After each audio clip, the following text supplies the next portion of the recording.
नमस्कार दोस्तों, आज हम सिंहासन बत्तीसी की 10वीं पुतली प्रभावती की कहानी सुनने जा रहे हैं। 10वें दिन दोबारा राजा भोज सिंहासन पर बैठने के लिए दरबार पहुँचे। तभी 10वीं पुतली प्रभावती ने सिंहासन से निकलकर कहा कि पहले आप राजा विक्रमादित्य की दयालुता की कथा सुनिए। अगर आप भी विक्रमादित्य जैसे दयालु होंगे तो सिंहासन पर बैठ जाना। इतना कहने के बाद 10वीं पुतली राजा भोज को कहानी सुनाना शुरू करती है। एक बार की बात है, जब राजा विक्रमादित्य शिकार करने के लिए अपने सैनिकों के साथ जंगल गए। चलते चलते वह इतना आगे निकल गए कि उन्हें दूर दूर तक सैनिक नहीं दिखे। तभी उनकी नज़र एक पेड़ पर गई, जहां एक लड़का रस्सी डालकर उससे लटकने की कोशिश कर रहा था। यह देखकर विक्रमादित्य तुरंत उस पेड़ के पास पहुँचे और लड़के को समझाया कि आत्महत्या करना पाप है। राजा ने आगे कहा कि खुद को मारना पाप ही नहीं बल्कि अपराध भी है, और इसके लिए मैं तुम्हें सजा भी दे सकता हूँ। तुम इतने स्वस्थ हो, लेकिन ऐसी डरपोक जैसी हरकत करने के पीछे क्या कारण है? वह लड़का सहमी आवाज़ में बोला कि मैं अपने प्रेम की वजह से जान देना चाहता हूँ। इतना सुनकर राजा विक्रमादित्य ने लड़के से पूछा कि आखिर उसके साथ ऐसा क्या हुआ है। तब लड़के ने बताया कि उसका नाम वसु है और वह कलिंग का रहने वाला है।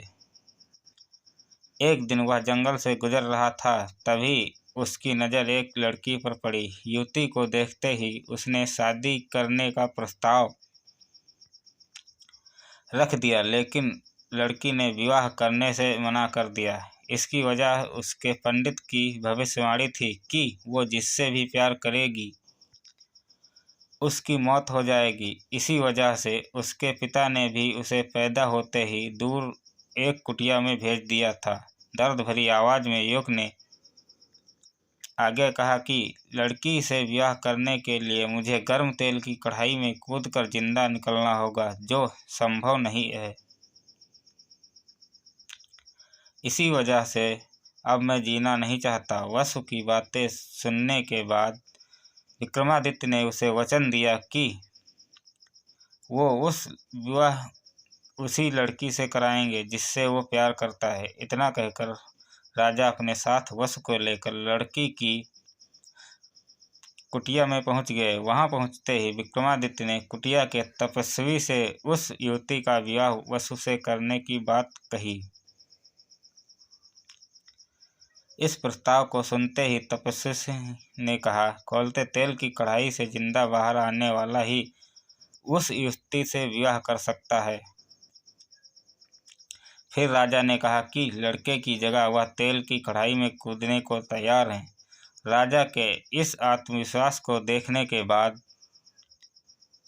तपस्वी ने गर्म तेल की कढ़ाई मंगवाई। कढ़ाई के आते ही महाराज विक्रमादित्य ने माँ काली को याद किया और उसमें कूद पड़े। खौलते तेल की वजह से राजा की मौत हो गई। यह सब देखकर माँ काली को अपने प्रिय भक्त पर दया आई और उन्होंने तुरंत बेतालों से राजा को जिंदा करने को कहा। काली माँ का आदेश मिलते ही बेतालों ने अमृत की कुछ बूंदें महाराज विक्रमादित्य के मुंह में डाली, जिससे राजा तुरंत जीवित हो गए। विक्रमादित्य ने जिंदा होते ही वसु के लिए उस सुंदर लड़की का हाथ मांगा। तपस्वी ने तुरंत इसकी सूचना सुंदरी के पिता को भेजी और दोनों की शादी करा दी। विवाह संपन्न होते ही वसु ने राजा विक्रमादित्य को शुक्रिया कहा और खुशी खुशी लड़की के साथ अपने घर की ओर निकल पड़ा। इतनी कहानी सुनाने के बाद 10वीं पुतली सिंहासन से उड़ गई।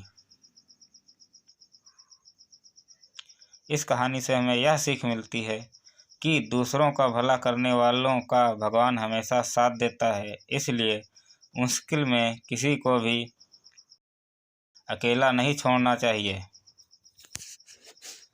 सिंहासन बत्तीसी की और भी कहानियाँ सुनने के लिए हमारे चैनल को लाइक शेयर सब्सक्राइब करके घंटी को दबाना ना भूलें। धन्यवाद।